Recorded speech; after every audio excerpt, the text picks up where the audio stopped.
Kwasuntay Divocki was a good man, a very good man. I should know. We grew up together. Me, Halingo, and Kwasuntay Divocki. We grew up together along the border in the little village of Moha. We both came from big families. We were all poor but proud people. As children, we had very little time for play. We spent all of our time working in the fields with our father, mother, brothers and sisters, trying to grow food just so we would have something to eat. As children, we had no time for foolishness and play. Kwasuntay Divocki and I were honest, hard-working children. And as the years went by, we grew up to be honest, hard-working men. When he and I were 20 years old, a terrible thing happened in the village of Moha. A very beautiful girl accused Kwasuntay of attacking her. The whole thing was totally ridiculous. It was absurd. Anyone who knew Kwasuntay knew that he would never do such a thing as attack a woman. This was unheard of. But for some reason, the people in the village of Moha believed this young girl. They believed that Kwasuntay had attacked her. They arrested him and put him on trial and testified against him and found him guilty and sentenced him to 10 years in prison. It was awful. I went to Kwasuntay the day before he left for prison. I visited him at the jail. I said, "Oh, my friend Kwasuntay, how could such a terrible thing have happened? What went wrong? You and I, we have been so good all of our lives. Good children, good teenagers, good men. How could this happen to one of us?" And my friend Kwasuntay said, "Halingo, I have no idea why I am being punished like this. But it is a terrible thing. My life has been destroyed." I said, "Oh, Kwasuntay, surely something will happen to free you. Surely something will happen to right this terrible wrong that has been done to you. So we cannot allow this to exist." He said, "Halingo, I hope you are right, because I was not meant to be in prison. You know that. I know that. The people of the village of Moha should know that. I am good. I should not be in prison." I said, "Oh, Kwasuntay, of course you should not." I said, "Somehow things will be made right. You be patient. Somehow things will be made right." And so the next day, Kwasuntay Divocki was sent off to prison for 10 years for this terrible crime that he did not commit. 1 week after Kwasuntay was gone, the house of Kamon Baha was destroyed by falling rocks. Kamon Baha and his family lived in a beautiful house near some high mountainous rocks. For years and years they had lived there, and there had never been any problems. But suddenly, 1 week after Kwasuntay Divocki goes to prison, all of these rocks come rolling down this mountainous hill, and they slam into Kamon Baha's house and totally destroy it. Kamon Baha and his family were lucky to get out alive. Everyone from the village of Moha came running when they heard this terrible noise, and they all gathered around, and they said, "Kamon Baha, how did this happen? What in the world happened? How could these rocks fall and destroy your beautiful house? You have lived here all of these years, and nothing like this ever happened before. Why now? And old man Chindiza, he said, people of the village of Moha, this is punishment. They said, Chindiza, you old fool, what are you talking about? Chindiza said, I may be an old fool. You may think of me as nothing but an old bum who lacks his liquor. But I am wise. I know what is going on. You people sent an innocent man to prison when you sent Kwasuntay Divocki to prison. And now all of you who did it, you will pay. And the people in the village said, oh, get out of here, Chindiza. You are old and stupid and crazy. You are a fool. You don't know what you are talking about. But Chindiza insisted. He said, this village of Moha is cursed now. Until things are made right with Kwasuntay Divocki, the village of Moha will be cursed. And some people even picked up stones and threw them at Chindiza and said, get out of here, you old fool. We don't want to hear that stuff. And so Chindiza wandered away, smiling. And so as the days went by, everyone in the village came by to help Kamun Badha begin to build another house. But it wasn't long after that incident that another strange incident took place. Padoda Bavala had been the school teacher in the village of Moha for who knows how many years. The village of Moha had a beautiful schoolhouse, but the most prized possession at the schoolhouse was the beautiful bell on top of that schoolhouse. 5 mornings a week, Padoda Bavala would ring the bell, summoning the children of the village of Moha to class. But one morning, Padoda Bavala began to ring the bell, and the bell fell off of the schoolhouse and crashed down to earth and shattered into 1,000,000 pieces. This big, strong bell shattered like glass. Padoda Bavala was absolutely stunned. He fell to his knees and began to shout and cry, oh, my beautiful bell, my beautiful bell, what happened? People from the village of Moha came running. They said, Padoda Bavala, what happened? What happened? He said, look, people, look, the beautiful schoolhouse bell crashed to the ground and is shattered. How could this happen? Why would it happen?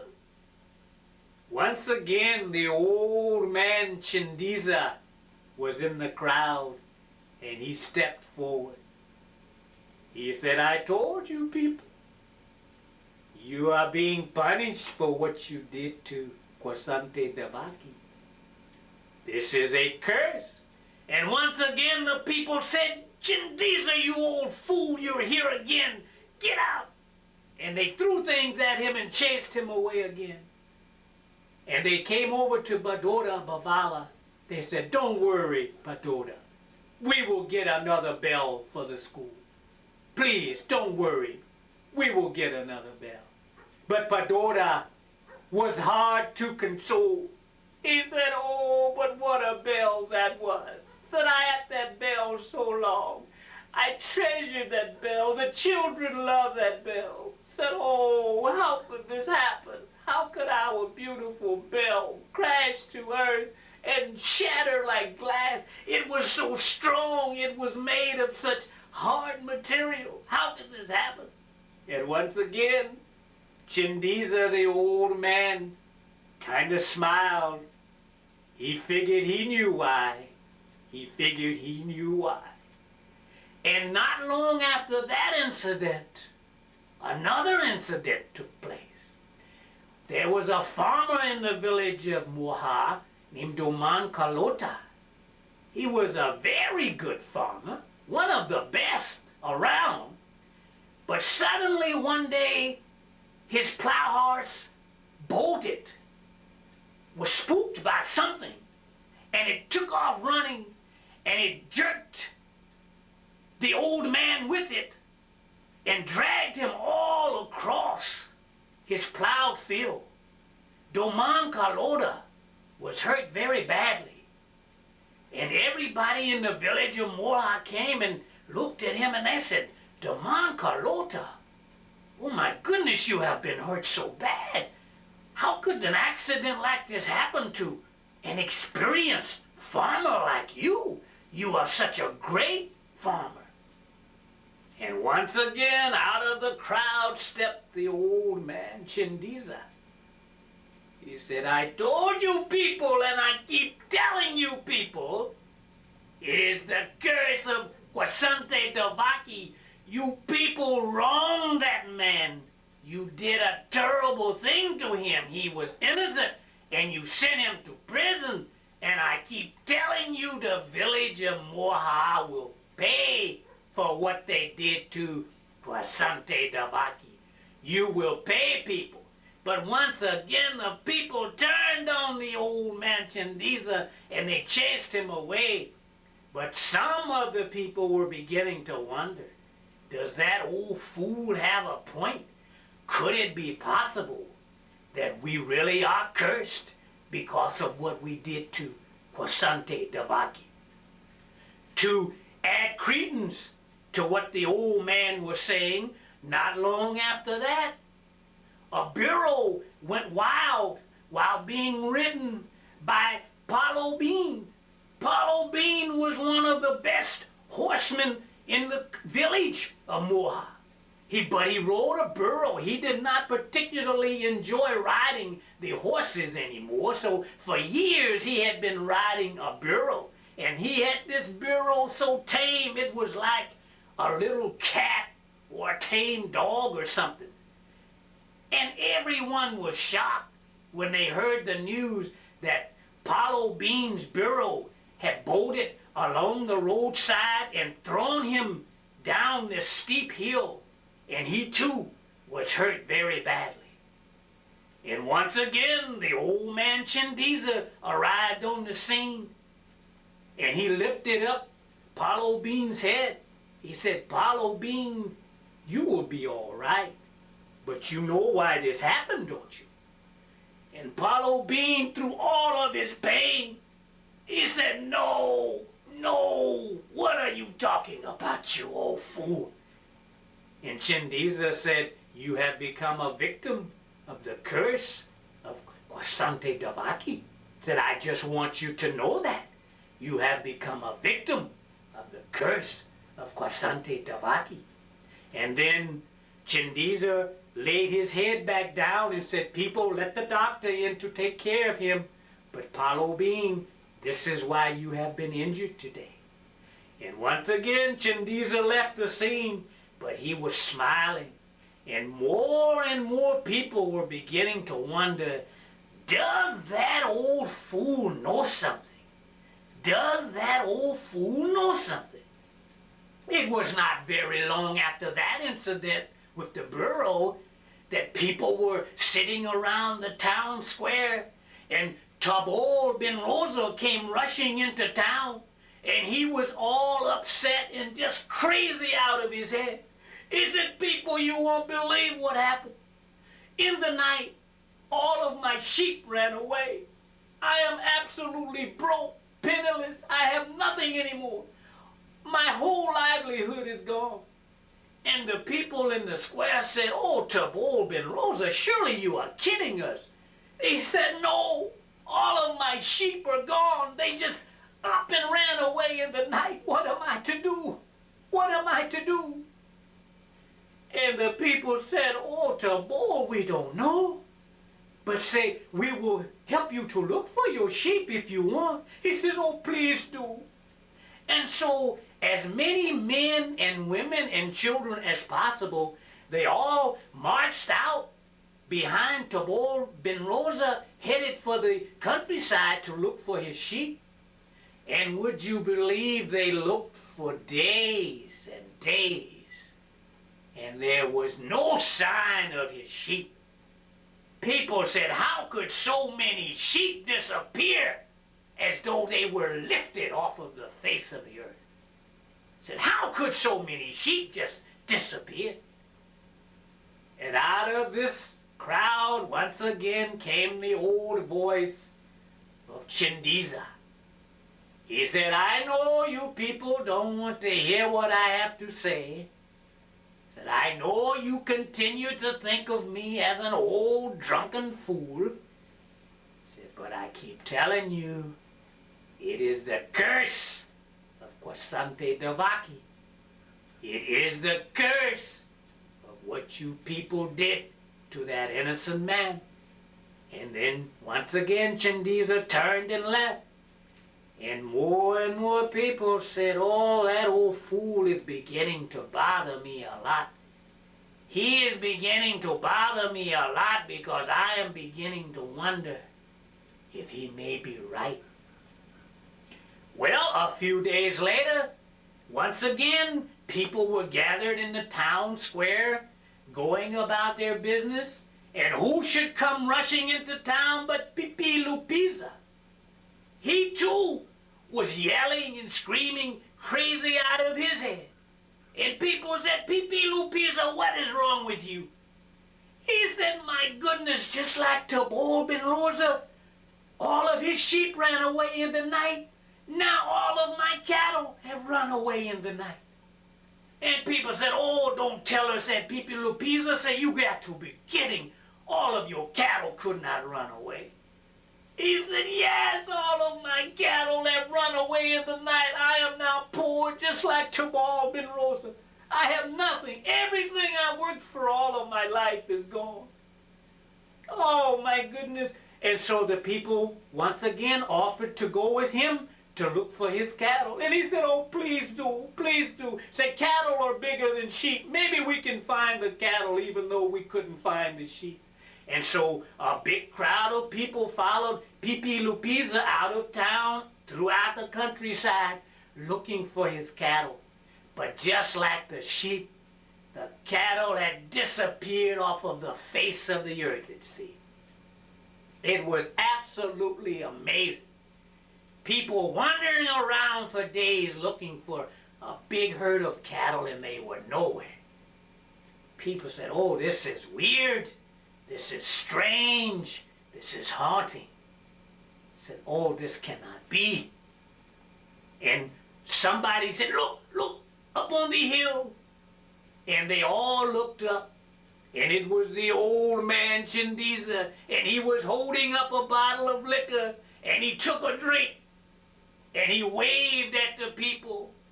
And he shouted, Kwasuntay Divocki, the curse.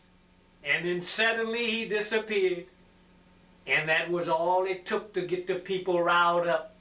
And somebody said, somebody should do something about that old fool. Maybe he is the one who has cursed the village of Moha. But calmer minds in the crowd said, no. Chindiza is simply an old drunk, an old fool. He did not do anything. Do not bother that old man. Leave him alone. We have got a big problem here, and we've got to find a solution. Things are happening in the village of Moha that should not be happening, and we have got to find a solution. And so the brilliant minds of the village got together day after day and discussed all the problems that were happening, but they could come up with no reasons, no solution. And so during this time, a real terrible thing happened. The train that brings supplies into the village of Moha, it suddenly broke down, and word arrived that it would be 2 weeks before the train would be able to come. All kinds of valuable supplies that were needed by the village of Moha were on this train, and here this train had broken down, and it would be 2 weeks before it would arrive. And the people in the village of Moha said, oh, this is too much. Said, this is getting to be much too much. Said, what are we going to do? Said, obviously, something awful is happening to our village. What are we going to do? And so some people said, I am leaving Moha. I am getting out of this village. But when they tried to leave, suddenly big trees fell down across the road leading into town and out of town. And people who had all of their possessions on their wagons and their animals that were trying to leave town, when they got to these trees, they said, oh my goodness, we are trapped. We cannot get out of Moha. And all the people knew now, oh, this is a curse. This has got to be a curse. And so everybody grabbed axes and whatever, saws and whatever they could find, and they began to saw up the trees to clear the road. They said, oh, we are trapped in this village and we cannot stay here. We have got to get out. And so the more they worked, the more trees fell across the road. And finally, someone said, let's go talk to Halingo. And someone else said, why? And that person said Halingo was Kwasuntay Divocki's best friend. Said, we have got to go talk to Halingo and see if he has any idea what we can do to get rid of this terrible curse that has come upon us. And so the people of the village of Moha came to me. They said, Halingo, help us. Said, the old fool Chindiza said we are under a curse because we did the wrong thing to Kwasuntay Divocki. Said, you were his best friend. Said, what can we do? What can we do to make things right? I said, well, I too believe you did Kwasuntay Divocki a terrible wrong. I said, why don't we all go to the prison and you tell the prison people that Kwasuntay is innocent and get him free, and then maybe things will go back to the way they were. And they said, yes, yes, we will do that. Yes, yes, lead us, Halingo. And so, as the days went by, we all cleared away the trees so that we could get out of the village. And so one day, we set out on this long journey to the prison. 10 of the men in the village and I. We rode horses, we walked, we got back on the horses and rode some more. We walked. The prison was a long way away, but finally we completed the journey and made it to the prison. And so we went up to the prison people and we said, we want to free Kwasuntay Divocki. He was put here by mistake. The people of the village of Moha realize that now. They want him freed. But the people at the prison said, that is not for you to decide. You sent him here as a convicted criminal. 10 years he was ordered to serve. You people of the village of Moha will not decide his fate. If you wronged him, then you suffer. Because we at the prison are the ones in charge of him now. So turn around and go back home. And it was a scary feeling, but I knew the people at the prison were right. It was not up to us to free Kwasuntay Divocki. And so all of us went back to the village of Moha, and we told everyone in the village, what you did to Kwasuntay Divocki cannot be made right by you. Only the people at the prison can decide when he will get out. And so, if this village is now cursed, then so be it. And so for 5 years, bad things continued to happen in the village of Moha. After 5 years, suddenly, one day, we looked down the road, and there came Kwasuntay Divocki. And I, Herlingo, ran out to meet him. I said, my friend Kwasuntay, you are free? You are out of prison? He said, yes, Herlingo, I am free. They cut my sentence in half. I only had to serve 5 years. I am back to live a free man. Ah, we hugged and everything. I said, oh, Kwasuntay, this is so good. I said, but I do so dearly regret the 5 years that were taken away from you. But oh, it's so good to have you back.